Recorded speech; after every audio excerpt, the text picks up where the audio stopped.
عملی نیکی میں اصل شے ہے ہمدردی میں مال خرچ کرنا، اور اس کے لیے ستون ہے زکوٰۃ۔ کم سے کم یہ 2.5% تو نکالو، بوتل کا کارک تو کھل جائے، پھر اور بھی دو اور بھی دو اور بھی دو۔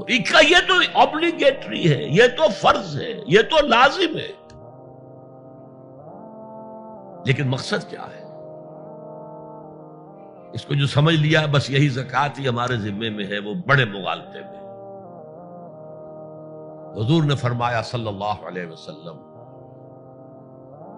ان فی المال حقا سوى الزکوٰۃ، اے مسلمانوں یہ نہ سمجھنا کہ بس زکوٰۃ ادا کر دی تو تمہارے مال کا سارا حق ادا ہو گیا۔ ان فی المال حقا سوى الزکوٰۃ، تمہارے اموال میں حق ہے اللہ کا زکوٰۃ کے علاوہ بھی۔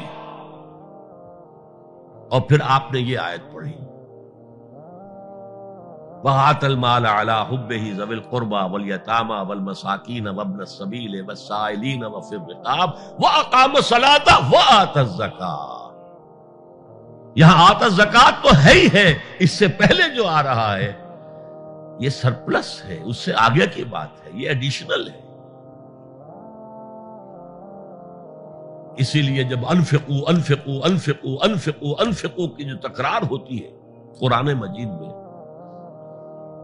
تو ایک جگہ پھر سوال کیا صحابہ نے، کتنا خرچ کریں حضور؟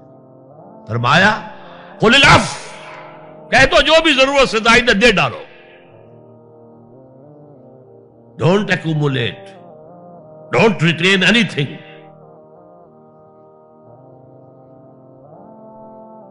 ایک بات آپ سے کہوں، آپ کچھ چونک جائیں گے، حضور نے کبھی زکوٰۃ دی؟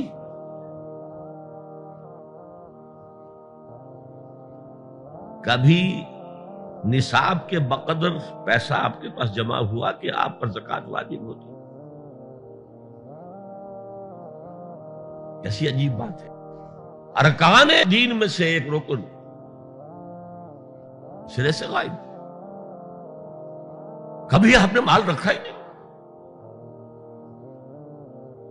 حضور کا اسوہ ہم جانتے ہیں، مسواک کر لی ہے، پائچے جو ہے ٹخنے سے اوپر کر لیے ہیں، یہ اسوہ ہے؟ ہاں ہے، یہ بھی ہے، ٹھیک ہے، سنت ہے، اسوہ تو یہ ہے۔ اور صرف آپ کا نہیں، جنہیں ہم کہتے ہیں فقراء صحابہ، ابو ہریرہ، ابو ذر، سلمان فارسی، علی رضی اللہ تعالی عنہم اجمعین، یہ فقراء صحابہ میں سے تھے، کبھی کچھ نہیں رکھا اپنے پاس۔ میں نے بتایا تھا آپ کو شاید کہ حضرت علی کی جب شادی ہو رہی تھی حضرت فاطمہ سے، کوئی مکان تھا ہی نہیں، کہاں لے کے جائے؟ ایک انصاری نے ایک حجرہ دیا ہے اپنے مکان کا، اس میں حضرت فاطمہ ودا ہو گئی۔ He didn't have any home۔ ابو ذر وہ تو دوسری انتہا کو چلے گئے تھے۔ قانون یہی ہے، حلال سے کماؤ، اگر ایک حد سے آگے بڑھ جائے تو زکوٰۃ دے دو، باقی تمہارے اختیار میں ہے، دینا چاہو دو، نہ دینا چاہو رکھو اپنے پاس۔ قانون اس سے زیادہ آپ کو پابند نہیں کرے گا۔ کبھی بھی آپ نے جبر نہیں کیا، ایمرجنسی میں بھی جبر نہیں کیا۔ ایک واقعہ آتا ہے کہ حضور کو کئی وقت کا فاقہ تھا، تھوڑی دیر کے بعد حضرت ابو بکر آئے، آپ نے چہرے سے پہچان لیا کہ فاقے سے۔ پھر حضرت عمر آئے، پہچان لیا کہ فاقے سے۔ شاید حضور خود اپنے لیے نہ اٹھتے نہ جاتے، اپنے دونوں ساتھیوں کو لے کر ایک انصاری کے باغ میں پہنچ گئے۔ انصاری کی عید ہو گئی، فوراً لا کر اس نے کچھ کھجوریں، کچھ انگوروں کے گوشے رکھے۔ اس کے بعد وہ دوڑا چھری لے کر کسی جانور کو ذبح کرنے کے لیے۔ یہ ساری تفسیریں میں کیا بتا رہا ہوں، مال یہ نہیں تھا کہ مدینے میں سبھی فاقے سے تھے، موجود تھے جن کے پاس مال تھا، لیکن جبرن آپ نے کسی سے کچھ نہیں لیا۔ جب وہ چھری لے کر چلا، فرمایا دیکھنا کسی دودھ والے جانور کو نہ ذبح کرنا۔ بہرحال کچھ دیر کے بعد وہ گوشت پکا کر لایا، روٹیاں رکھی۔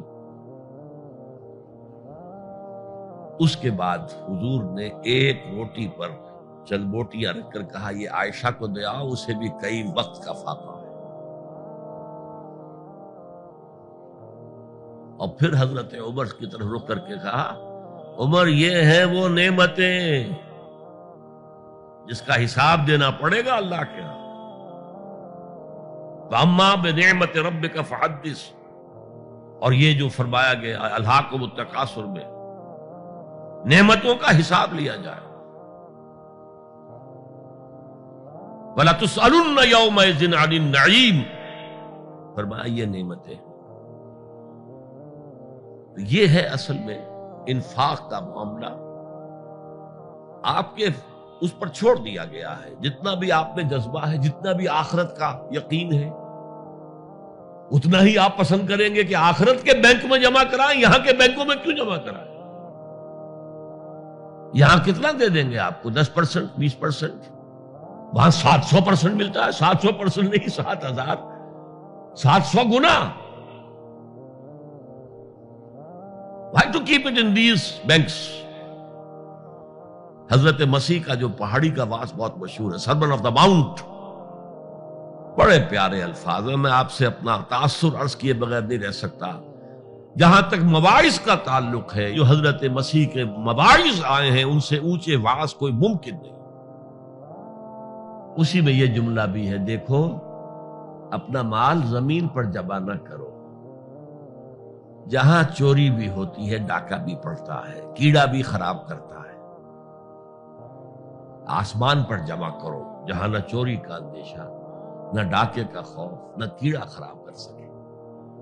اس لیے کہ میں تم سے سچ کہتا ہوں کہ جہاں تمہارا مال ہوگا وہیں تمہارا دل ہوگا۔ مال یہاں ہوگا تو دل اٹکا ہوا ہوگا، اور فرشتے اس طرح گھسیٹ کر کھینچیں گے آپ کی جان کو جیسے کہ سیخ پر سے کباب کھینچا جاتا۔